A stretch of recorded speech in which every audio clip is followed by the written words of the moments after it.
ورحمة الله. الحمد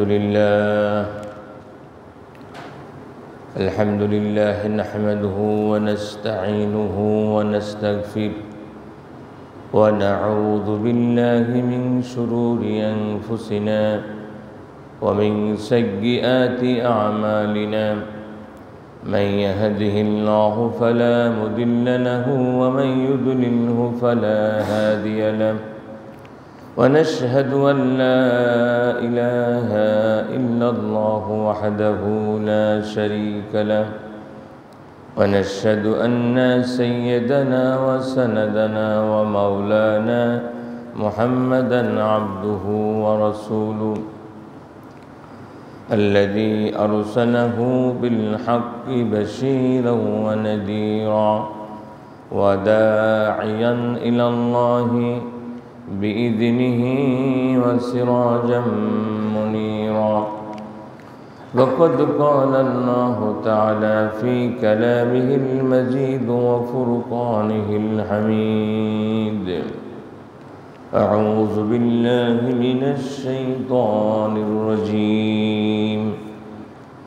بسم الله الرحمن الرحيم. الحمد لله الذي أنزل على عبده الكتاب ولم يجعل له عوجا قيما لينذر بأسا شديدا من لدنه ويبشر المؤمنين الذين يعملون الصالحات أن لهم أجرا حسنا ماكثين فيه أبدا وينذر الذين قالوا اتخذ الله ولدا ما لهم به من علم ولا لآبائهم كبرت كلمة تخرج من أفواههم إن يقولون إلا كذبا.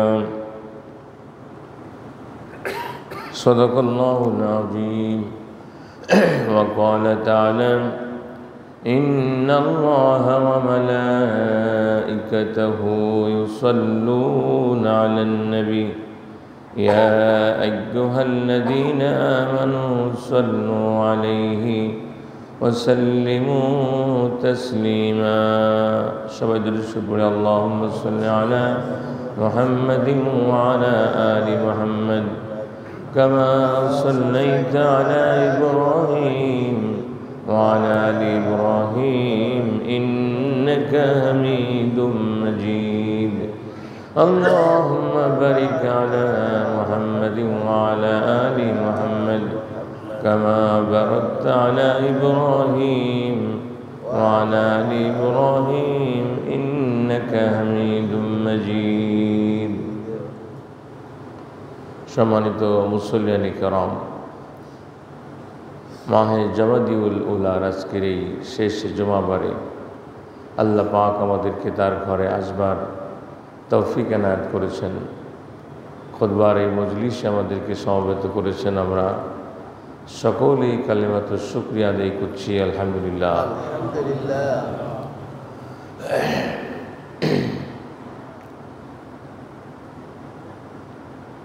এক সপ্তাহ পর পর আবার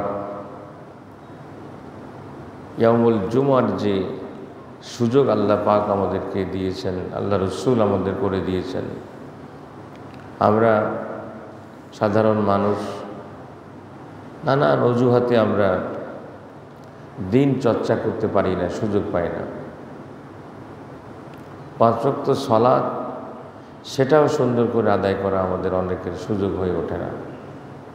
আল্লাহ পাক আমাদেরকে মেহেরবানি করেছেন যে আমরা প্রতি সপ্তাহে জুমাবারে পৃথিবীর যেখানে মুসলমানরা আছে তারা একত্রিত হয় এবং এই দিনে তাদের উদ্দেশ্যে কোরআন এবং হাদিসের কিছু নসিহা পেশ করা হয় মেহরাবগুলি থেকে। এটি এই দিনের জন্য একটা অনেক বড় আল্লাহ পাকের নিয়ামত, সুবহানাল্লাহ। পৃথিবীতে অন্য জাতিরা শব্দ কি বেশি হচ্ছে নাকি? পৃথিবীর অন্য জাতিদের এই সুযোগ নেই।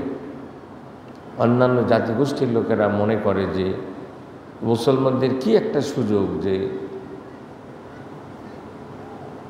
সকলে মানুষ কোনো পয়সা করি খরচ করা ছাড়াই জুমাবারে সবাই ছুটে আসে, আশপাশের মানুষেরা সবাই ছুটে আসে, এক জায়গায় একত্রিত হয়। মানুষকে এক জায়গায় করা কিন্তু কঠিন একটা চ্যালেঞ্জ। আপনি যারা বিভিন্ন অনুষ্ঠানাদি করে আপনি লক্ষ্য করে দেখবেন অনেক পয়সা করি খরচ করে, হাতের মধ্যে পয়সা দেবে, বিরিয়ানি দেবে, এটা দেবে ওটা দেবে, তারপরেও মানুষ এক জায়গায় করা যায় না। আর প্রতি জুমার দিনে সমস্ত মসজিদগুলি টইটম্বুর হয়ে আছে, সুবহানাল্লাহ। এটি আল্লাহ পাকের পক্ষ থেকে আমাদের জন্য বহুত বড় ihsan। কিন্তু সমস্যা হলো এটাকে কাজে লাগানোর যে দরকার ছিল যেভাবে, সেটি আমরা পারি নাই। এই দিনে সমসাময়িক বিষয়ের উপরে মুসল্লিদেরকে উদ্বুদ্ধ করা হবে, শিক্ষা দেওয়া হবে, আমরা সবাই মিলে সেটি উপকৃত হব। কিন্তু এই যে গত দিনকে মনে হয় বলছিলাম যে আমরা সেই 1টা পর্যন্ত আমাদের আসা যাওয়া চলতে থাকবে। আমরা জুমাবারে সপ্তাহের এই শ্রেষ্ঠ দিনটিতে আজানের সাথে সাথে মসজিদে সবাই চলে আসতে যদি পারতাম, এইটা আমরা এই খুতবা থেকে যথাযথ উপকৃত হতে পারতাম। আল্লাহ পাক আমাদেরকে তৌফিক এনায়েত করুন, আল্লাহুম্মা আমিন। আমরা বিষয়টার দিকে লক্ষ্য রাখি, সবসময় লক্ষ্য রাখি। আপনারা শুনে থাকবেন জুমাবারের অন্যতম একটা মাসনুন তেলাওয়াত হলো সূরা কাহাফ তেলাওয়াত করা। সূরা কাহাফের ব্যাপারে অনেকগুলো ফজিলত বর্ণনা করা হয়েছে। তার মধ্যে একটি হলো এমন, আল্লাহ রসুল বলছেন যে সাল্লাল্লাহু আলাইহি সাল্লাম, তিনি বলছেন যে ব্যক্তি সূরা কাহাফের প্রথম 10টি আয়াত মুখস্থ করবে সে দাজ্জালের ফিতনা থেকে বেঁচে যাবে। সুবহানাল্লাহ। আল্লাহ রসুল বলছেন যে জুমাবারে সূরা কাহাফ তেলাওয়াত আগামী জুমা পর্যন্ত এটি নূর হিসাবে থাকবে। সুবহানাল্লাহ।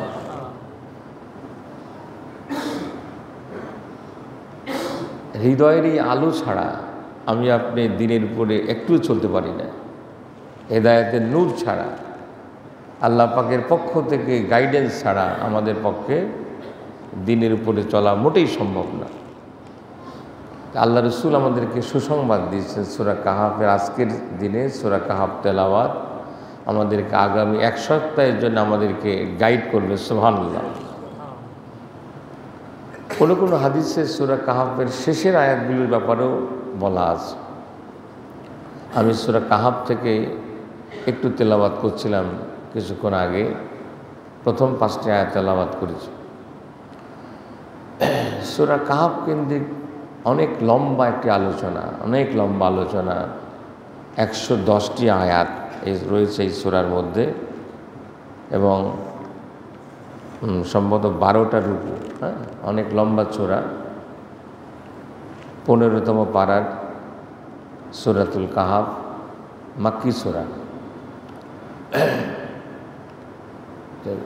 এই সূরাটা আমাদের অভ্যাস হওয়া দরকার। আমরা যত ব্যস্ততার অজুহাত দিই না কেন, জুমাবার আমরা ভাগ্যবান যে এই মুসলিম জনপদের মানুষ আমরা, আমাদের সাপ্তাহিক ছুটি থাকে। কে বলে, তাই না? পৃথিবীতে আপনাদের অনেক আত্মীয় স্বজন আছে বিদেশে থাকে, তাদের কিন্তু সাপ্তাহিক ছুটি শুক্রবার না, জুমাবার না। জুমাবারে কেউ তার কর্তৃপক্ষের কাছ থেকে অনুমতি সাপেক্ষে নামাজ পড়তে পারে, কেউ সেটাও পারে না। আমরা খুব ক্রেডিট করি যে আমার আত্মীয় বিদেশে থাকে, কিন্তু তার অন্য ওয়াক্ত নামাজ কালে জুমার নামাজটাই ঠিক মতো হয় না। খোঁজ খবর নিয়ে দেখবেন। ইল্লা মাশাআল্লাহ যাদের ঘরের কাছে মসজিদ আছে বা যারা সুযোগ পাচ্ছে, আমরা আমাদের এই সুযোগটা কাজে লাগাই। আমরা জুমাবারে আমরা সূরা কাহাফ তেলাওয়াত করার চেষ্টা করি। কাহাফ মানে কি? গুহা, কেব, গুহা। এটা ঈসা আলাইহিস সালামের উম্মতের মধ্যে একদল ছিল, অনেক আগের ঘটনা, আল্লাহ নবীর জন্মের, পৃথিবীতে আসার অনেক আগের ঘটনা। আজকে মনে করা হচ্ছে পৃথিবীতে তুরস্কের মধ্যে সেই জায়গাটা পড়ছে। সেই জায়গার একদল যুবকদেরকে নিয়ে তারা ইমানের উপরে, তাওহীদের উপরে, সেই জামানাতে যেটা দিন ছিল সেই দিনের উপরে চলতে চেয়েছে।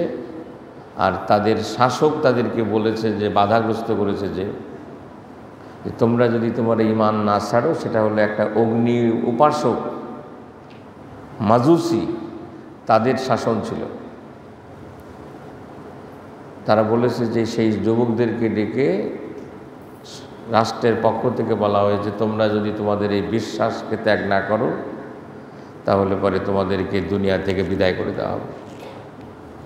যুগে যুগে দিনের উপরে চলতে যে আল্লাহর বান্দারা অনেক পরীক্ষা নিরীক্ষার মুখোমুখি হয়েছে, বারংবার পরীক্ষা নিরীক্ষা হয়েছে। এই যুবকেরা সময় নিয়েছে। সংখ্যাটি কয়জন এটি আল্লাহ পাক স্পষ্ট করেননি, তবে মুফাসসিরদের কেরামদের বক্তব্য হলো এরা 7 জন ছিল। এরা সময় নিয়েছে এবং চিন্তা করেছে, যদি আমরা আজকে বাদশার কথা শুনি, জীবন বেঁচে যাবে, কিন্তু আমাদের আখিরাতের জীবন ধ্বংস হয়ে যাবে। আর যদি এখানেই থাকি, তাহলে আমাদের জীবন চলে যাবে। তারা সিদ্ধান্ত নিয়েছে যে তারা ওই শহর লোকালয় ছেড়ে চলে যাবে। 7 জন যুবক এই লোকালয় থেকে ছেড়ে একটা গুহার মধ্যে, পার্শ্ববর্তী দূরে, শহরের বাইরে একটা পাহাড়ি গুহার মধ্যে আশ্রয় নিয়েছে। এই হলো গুহা। এবং এরপরে তারা সেখানে ঘুমিয়ে গেছে। কয় বছর ঘুমাইছে? 300 বছর।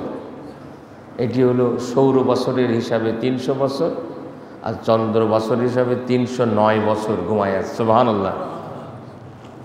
কোরআন বলছে, আল্লাহ পাক বলছেন, এরা ঘুমের ঘরে এপাশ ওপাশ হয়। এমন একটা গুহা, সূর্য এদিক দিয়ে চলে যায়, এদিক দিয়ে অস্ত যায়, সূর্যের তাপটা সরাসরি গুহায় লাগে না। আর যখন এরা শহর থেকে আসছিল, একটা কুকুর এদের পিছে পিছে আসছে, আল্লাহ পাক বলছে। সেই কিছুতেই তারা সরাতে পারল না।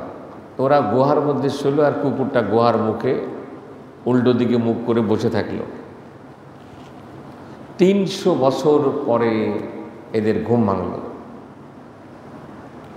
এই যে একটি ঘটনা, এই ঘটনাটি আল্লাহ পাক এই সূরার মধ্যে বলেছেন। সম্মানিত ভাইরা, সূরা কাহফের মধ্যে 4টি ঘটনা আছে, 4টি বিষয় মূল আলোচনা। এর বাইরে আরও অনেক আয়াত। 4টি, একটি হলো আসহাবে কাহফের কাহিনী। কয় নম্বর? 1 নম্বর হলো আসহাবে কাহফ, গুহাবাসীদের, যুবকদের ঘটনা। আর একটা হলো 2 বাগানওয়ালার ঘটনা, 2 বাগানওয়ালার ঘটনা। 3 নম্বর হলো মূসা এবং খিজির আলাইহিস সালামের ঘটনা। আর 4 নম্বর হলো বাদশাহ জুলকারনাইনের ঘটনা। 4টা ঘটনা। এর বাইরে আরও অনেক কথা আছে। এই 4টি ঘটনা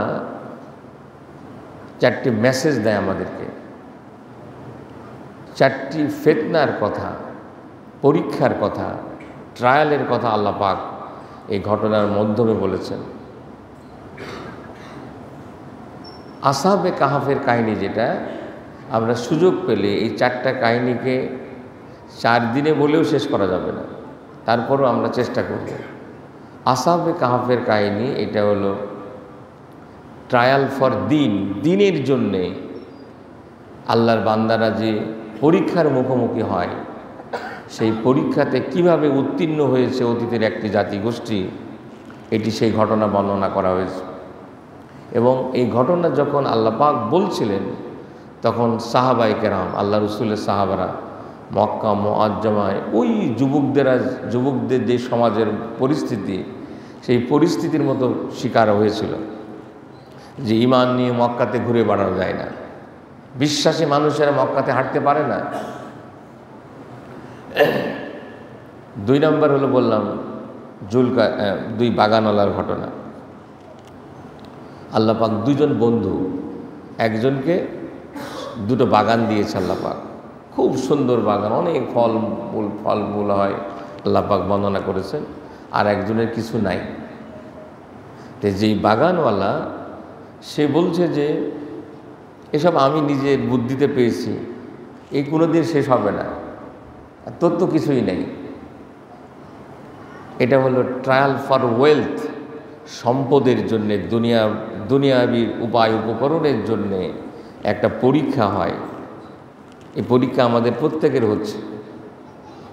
খেয়াল করবেন, এই সম্পদ দুনিয়ার উপায় উপকরণের ব্যাপারে একটি পরীক্ষা হয়।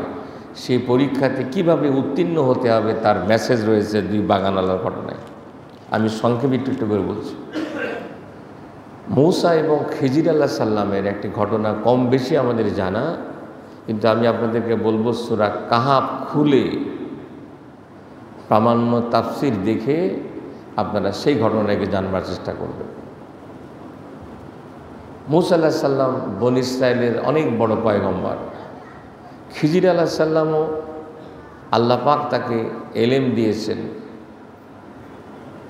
আল্লাহ পাক তাকে বিশেষ মর্যাদা দিয়েছেন। কিন্তু খিজির আলাইহিস সালামের ব্যাপারে অন্য অনেক বড় পয়গম্বর হিসাবে তার উম্মত সেই সব সম্পর্কে আল্লাহ বা আল্লাহ রসুল আমাদেরকে কিন্তু কিছু বলেননি।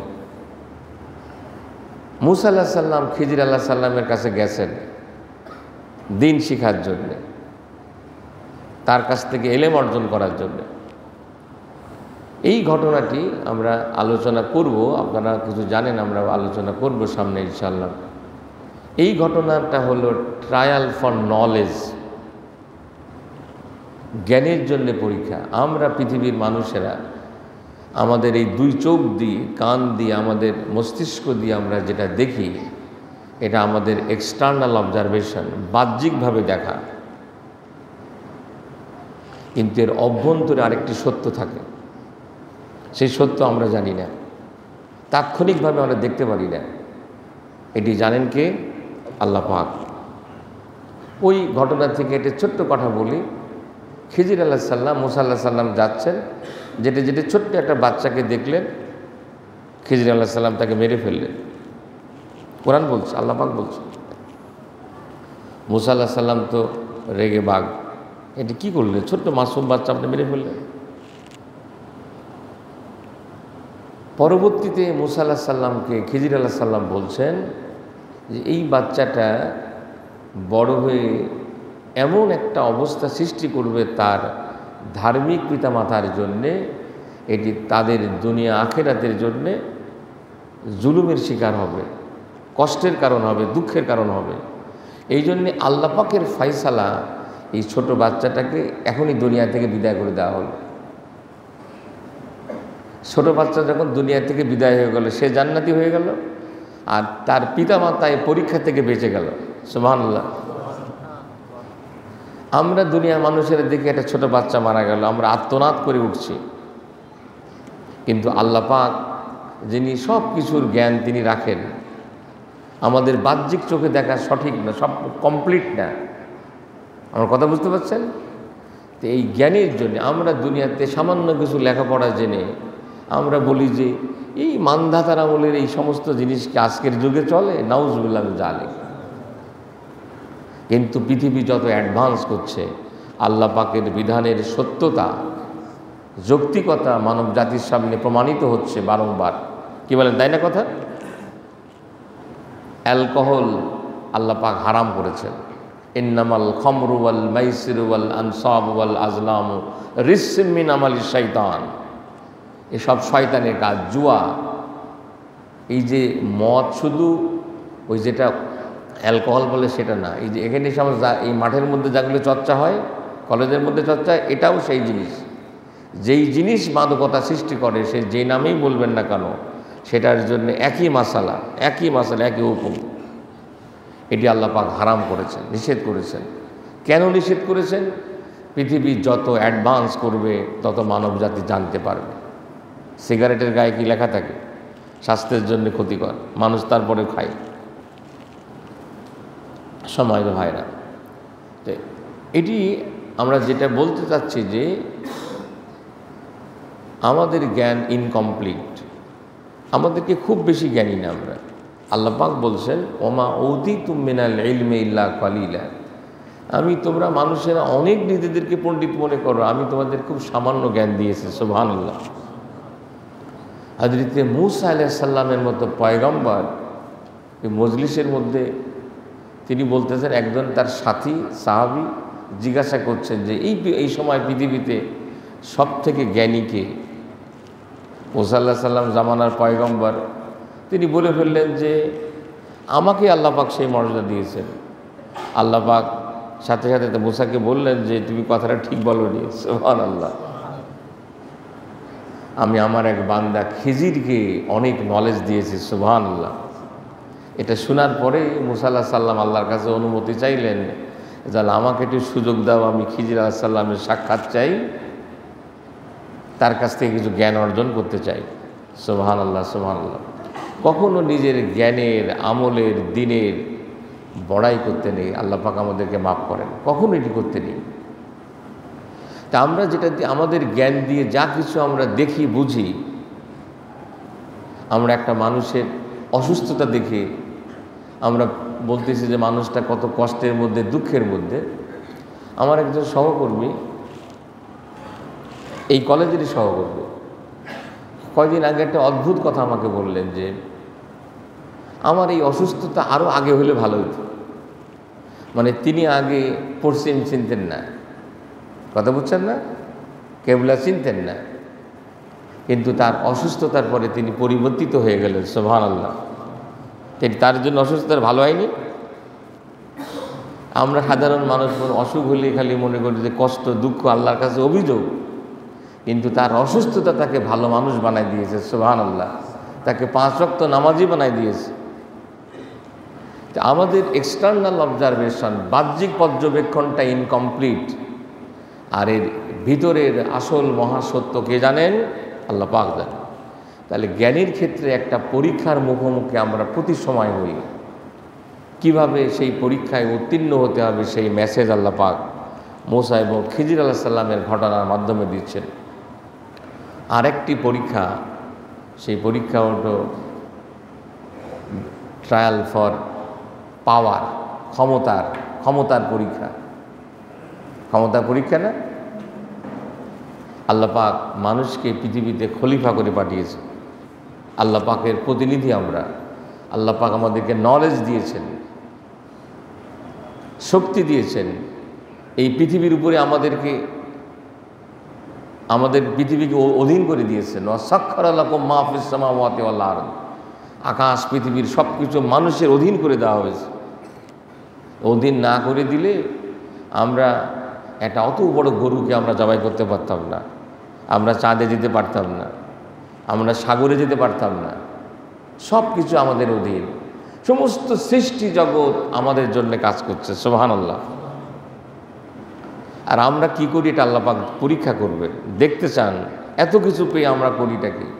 বিশেষ করে এই পৃথিবী পরিচালনার যে দায়িত্ব, ক্ষমতা, এটা কলেজের ক্ষমতা বলেন, সমাজের ক্ষমতা বলেন, দেশের ক্ষমতা বলেন, ইউনিয়ন পরিষদের ক্ষমতা বলেন, সব ক্ষমতা, এই ক্ষমতা কিন্তু একটা পরীক্ষার বিষয়। ক্ষমতাটা নিশ্চয় এটি হারাম জিনিসটা।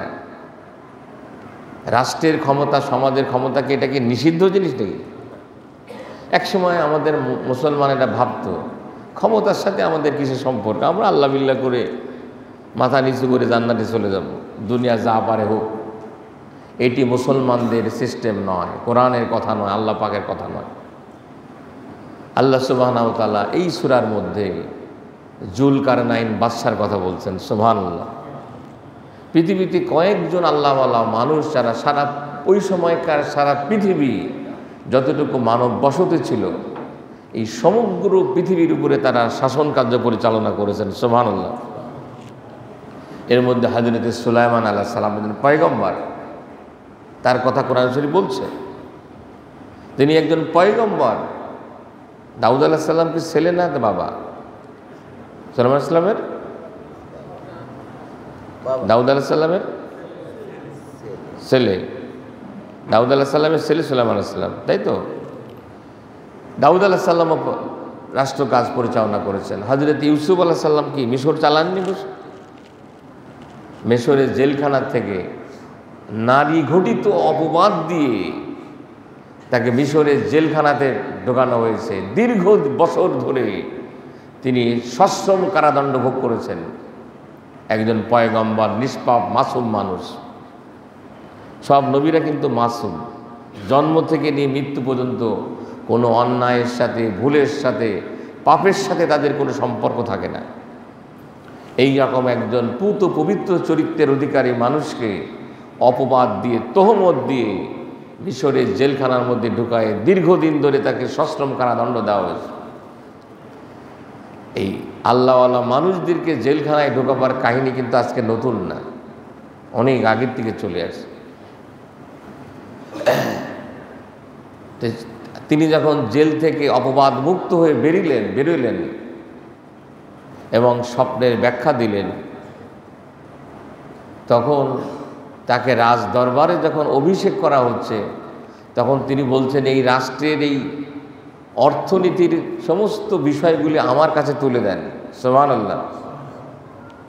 এবং এক পর্যায়ে পুরো মিশরের নেতৃত্ব তিনি দিলেন, সুবহানাল্লাহ। মুহাম্মদুর রাসূলুল্লাহ সাল্লাল্লাহু আলাইহি সাল্লাম আমাদের প্রিয় নবী, আমরা মূল যার হেদায়াত মেনে চলি, যাকে আদর্শ মানি, তিনি জাজিরাতুল আরবে আমাদের এই দেশ থেকে অনেক বড় জায়গা, মক্কা মদিনার আশপাশের বিস্তীর্ণ অঞ্চলের উপরে তিনি আল্লাহ পাকের আইনকে বাস্তবায়ন করে গেছেন। এবং তার উফাতের পরে তার 4 জন সম্মানিত সাহাবী, আমরা সাহাবায়ে কেরাম বলি না, সম্মানিত সাহাবী, সম্মানিত সাথী আবু বকর, ওমর, ওসমান, আলী রিদওয়ানুল্লাহি তাআলা আলাইহিম আজমাইন, প্রতি জুমাবারে আমরা খুতবাতে তাদের নামকে স্মরণ করি। খেয়াল করছেন না? তারা কি রাষ্ট্র চালান নাই? অর্ধেক পৃথিবীর খলিফা ছিলেন হযরত ওমর ইবনুল খাত্তাব রাদিয়াল্লাহু তাআলা আনহু। সেই পৃথিবীর সব পরাশক্তির পতন হয়েছে মুসলমানদের পায়ের নিচে।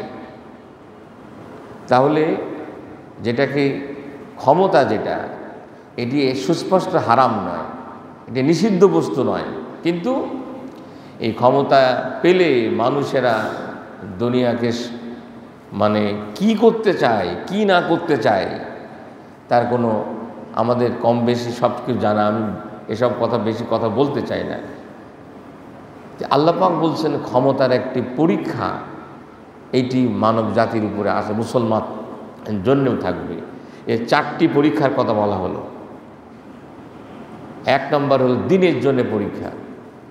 আপনি দিন অনুসারে চলতে চাইছেন, আপনার পরিবার পরিজন বলবে কি দাড়ি টুপি রাখতেছে বসে, হ্যাঁ, ব্যাকডেটেড, এরকম বলবে না?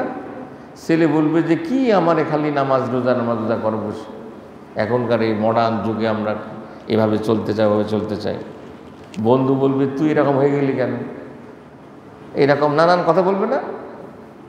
তারপরে কেউ বলবে যে কথা বলবে, হুমকি দেবে, ধামকি দেবে। দিনের জন্য ট্রায়াল অবশ্যই হবে, এই কথাটি আল্লাহ পাক বলছেন। ওয়ালানাবলুওয়ান্নাকুম, আমি তোমাদেরকে অবশ্যই টেস্ট করব। তুমি যে বলতেছো তুমি আমাকে ভালোবাসো, আমার প্রতি ঈমান এনেছো, আমি তোমাকে অবশ্যই টেস্ট করে দেখব তোমার এই বিশ্বাসের কথাটা, মুখের কথাটা কতটুকু সত্য। পরীক্ষা হবে না? এই শীতের সময় ওই আরামের লেপটাকে লাথি মেরে আল্লাহর ঘরে ফজরের নামাজে হাজির হওয়া, এটা কি পরীক্ষা না? এটাও পরীক্ষা। অনেক লম্বা সময় ধরে রোজা পালন করা, সেটাও পরীক্ষা। ইবাদত বন্দেগীর মধ্যে পরীক্ষা আছে।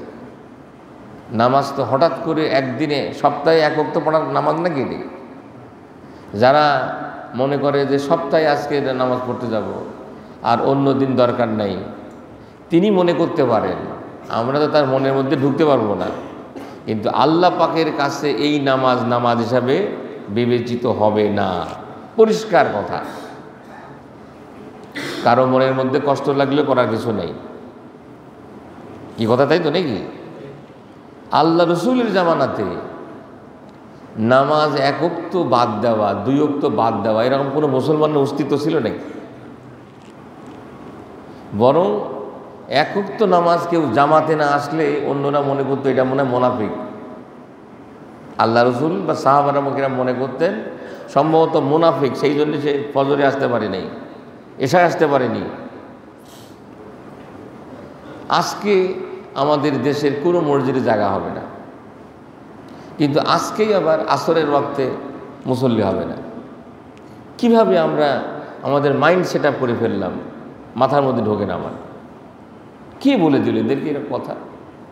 ক্যাডেট কলেজগুলিতে সব ক্যাডেটদেরকে নিয়ে মাগরিবের সময় মসজিদে ঢুকায়, রোল কল করে, কে আসে নেই কে আসে, বাস এক ওয়াক্ত আর জুমার দিন।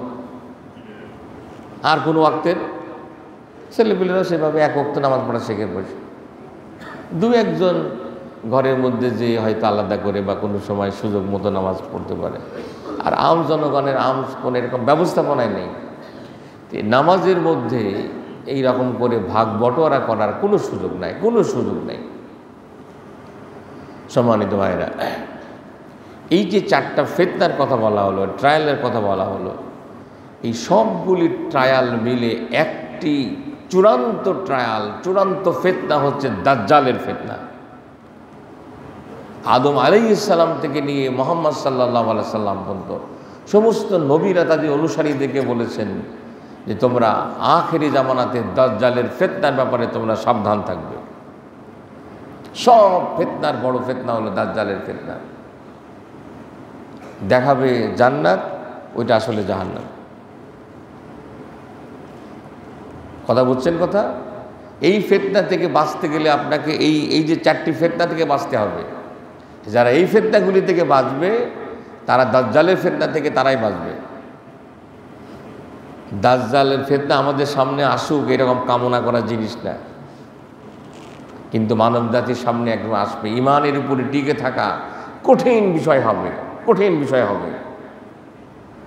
এই চারটি পরীক্ষার উত্তীর্ণ হলে আপনি ওই ট্রায়াল থেকে বাঁচতে পারবেন, অন্যথায় বাঁচতে পারবেন না।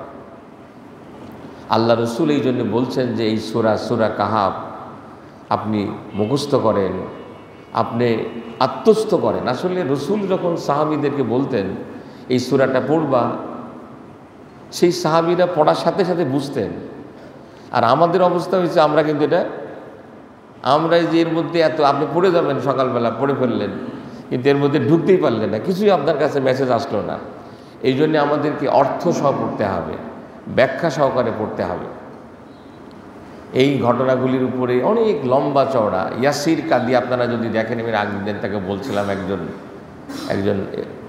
আন্তর্জাতিক একজন আলোচক, ইসলামের একজন বড় স্কলার, তিনি এই টপিক্সের উপরে সূরা কাহাফের উপরে তার লম্বা সিরিজ ডিসকাশন আছে, ইউটিউবে পাবেন। সূরা কাহাফ বা ইয়াসির কাদি দিলে পরে আপনি দেখবেন যে একেবারে 15-20টা লেকচার আছে শুধুমাত্র এই সূরা কাহাফের উপরে। অবশ্য এখনও এই আলোচনাটা ইংরেজিতে আছে। হ্যাঁ, এই আলোচনা থেকে আপনার উপকৃত হতে, আমাদের অনেকের ইংরাজি জানা আছে, আমরা উপকৃত হতে পারি। সমসাময়িক পরিবেশ পরিস্থিতি মোকাবেলা করার জন্যে সূরাতুল কাহাফ আমাদের জন্য খুবই জরুরি, খুবই জরুরি। এবং আমরা প্রতি জুমাবারে একটা ইচ্ছা পোষণ করি যে আমরা এই যে আগের দিনের মাগরিবের থেকে শুরু করে নিয়ে আবার আমাদের আজকের দিনের মানে মাগরিবের আগ পর্যন্ত এই সময়ের মধ্যে আপনি একবারে না পারে দুবারে, তিনবারে, চারবারে আপনি সূরা কাহাফ তেলাওয়াত করুন। হ্যাঁ, এবং এই সূরা কাহাফের এই যে চারটি ঘটনা আবার মনের মধ্যে নিয়ে আসেন। আমি কি সম্পদের ব্যাপারে, দিনের পরীক্ষার ব্যাপারে কতটা সজাগ, আমি দুনিয়ার অর্থবিত্ত উপায় উপকরণ অর্জন করার ব্যাপারে, ভোগ দখল করার ব্যাপারে এই পরীক্ষায় আমি কতটা সচেতন, আল্লাহ পাকের যে সমস্ত সিদ্ধান্ত আমার এবং আমার সামনে, আমার পরিবারে, আমার সমাজে যেগুলি হচ্ছে সেগুলির ব্যাপারে আল্লাহ পাকের ফয়সালাকে কতটুকু অগ্রাধিকার দিচ্ছি। আমি বা আমরা যদি কোনো জায়গাতে ক্ষমতার অংশে চলে যাই, সেখানে আমাদের কি ধরনের পরীক্ষা আসবে। আল্লাহ পাক বাদশাহ এই যে চারটি পরীক্ষার ব্যাপারে এখানে সুন্দরভাবে একটি ঘটনার মধ্য দিয়ে বর্ণনা করেছেন, মেসাল দিয়ে বর্ণনা করেছেন। আমরা সকলেই, আমি আপনাদের কাছে অনুরোধ করব, আমরা সূরাতুল কাহাফ তেলাওয়াত করুন। দেখেন, আগের সূরা বানী ইসরাইল, আজকে একটা তাফসীর দেখছিলাম সকালে। আমাদের ইসলামী বিশ্ববিদ্যালয় আল কোরআন বিভাগের একসময় একটা চেয়ারম্যান ছিলেন হাফেজ ABM হিজবুল্লাহ স্যারের সাথে একসময় কিছু যোগাযোগ ছিল, এখনও সম্ভবত এখানে নাই, এখন ঢাকা থাকেন। ওনার লেখা পড়ছিলাম এই সূরা কাহাফের আলোচনা। এর আগের সূরা বানী ইসরাইল, এই সূরা শুরু হয়েছে সুবহানাল্লাযী আসরা বিআবদিহি লাইলাম মিনাল মসজিদিল হারাম ইলাল মসজিদিল আকসা। সুবহানাল্লাযী শুরু হয়েছে। আর এই সূরা শুরু হয়েছে আলহামদুলিল্লাহিল্লাযী আনজালা আলা আবদিহিল কিতাব ওয়া লাম ইয়াজআল লাহু ইওয়াজা। প্রশংসা সে আল্লাহ পাকের, যিনি তার বান্দার উপরে এমন এক কিতাব দিয়েছেন যে কিতাবের মধ্যে কোনো বক্রতা নেই। সুবহানাল্লাহ। যেই কিতাবের মধ্যে কোনো ভুল নেই, কোনো সন্দেহ নেই, লা রাইবা ফি, কোনো রকমের সন্দেহ নেই। এখানে বলছে বক্রতা নেই, উল্টাপাল্টা নেই। তাহলে এই যে আমরা নামাজ শেষে তাসবিহ পড়ি না, 3টা তাসবিহ পড়ি, সুবহানাল্লাহ, আলহামদুলিল্লাহ, আল্লাহু আকবার, এগুলি কিন্তু কোরআনের আয়াত। আগের সূরা শুরু হয়েছে সুবহানাল্লাহ দিয়ে, এই সূরা শুরু হয়েছে আলহামদুলিল্লাহ দিয়ে। কোরআন শরীফের 6টা সূরা, 6টা সূরা আলহামদুলিল্লাহ দিয়ে শুরু হয়েছে। সূরা ফাতিহা, সূরা আনাম, সূরা কাহাফ, এরকম আরও 2টি সূরা রয়েছে আলহামদুলিল্লাহ দিয়ে শুরু হয়েছে। এবং পুরো কোরআন শরীফে আলহামদুলিল্লাহ এই তাসবিহটা আছে 26 বার। হিজবুল্লাহ স্যারের লেখার মধ্যে পড়লাম। এই তাসবিহ আলহামদুলিল্লাহ আমাদের সমস্ত প্রাপ্তি কার জন্যে? আল্লাহ পাকের জন্যে। আমরা যা কিছু পাই, যা কিছু সুযোগ পাচ্ছি, এই যে আল্লাহর ঘরে এসেছি, এই জন্যে শুকরিয়া কার? আল্লাহ পাকের। এটি আলহামদুলিল্লাহ আলা কুল্লি হাল। আল্লাহ রসুল বলছেন সর্ব অবস্থায় তুমি আলহামদুলিল্লাহ বলবে। আমরা মনে করি যে না, ভালো নাই ভাই, এটি বলতে নেই। আপনি যখন ভালো নাই বলছেন, আপনার থেকে কত মানুষ আরও কত কষ্টের মধ্যে আছে, আল্লাহ পাক আপনাকে ভালো রেখেছে।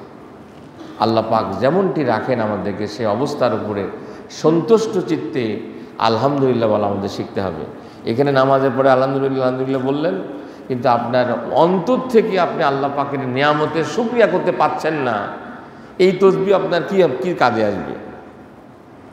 বুঝে শুনে মনের অন্তরের অন্তঃস্থল থেকে আপনার সমস্ত প্রাপ্তির জন্যে আপনি আল্লাহ পাকের প্রশংসা করেন, সুবহানাল্লাহ, আলহামদুলিল্লাহ বলেন। আমরা বাতাস টেনে নিচ্ছি, আমরা চোখ দিয়ে দেখতে পাচ্ছি, আমরা পানি খেতে পাচ্ছি, আমরা হাঁটতে পাচ্ছি, চলতে পাচ্ছি। আল্লাহ পাকের কত বড় নিয়ামতের মধ্যে আমরা ডুবে আছি। ওয়াইন তাউদ্দু নি'মাতাল্লাহি লা তুহসুহা। আল্লাহ পাকের নিয়ামতকে তুমি গুণে শেষ করতে পারবে না আল্লাহর বান্দা। কি বলে, শোনা যাবে? গণনাকে শেষ করা যাবে? এই জন্যে যে অবস্থার মধ্যে থাকে আল্লাহ পাকের উপরে কোনো অভিযোগ করতে যাবেন না। আমাকে আল্লাহ কেমন রেখেছে এই কথা বলেন না। যেটি আমার জন্য উপযুক্ত সেটি আল্লাহ পাক ব্যবস্থাপনা করেছেন, সেটি ব্যবস্থাপনা করেছেন। আল্লাহ পাকের ফয়সালার উপরে আমরা সব সময় সন্তুষ্ট থাকব।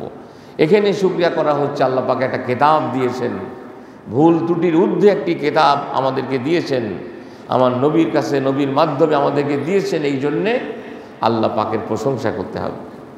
তা আপনি আমাদের সুন্দর মসজিদ, আপনি আল্লাহ পাকের প্রশংসা করেন, মসজিদে আসেন না, এই প্রশংসা আল্লাহ পাকের কাছে গৃহীত হবে? তা আপনি যদি বলেন আল্লাহ পাকের কিতাব কত সুন্দর, আপনি সে কিতাব পড়েন না, সে কিতাব বোঝেন না, সে কিতাব অনুসারে চলেন না, আপনার এই আলহামদুলিল্লাহ মানে কী হবে? কিছুই হবে না।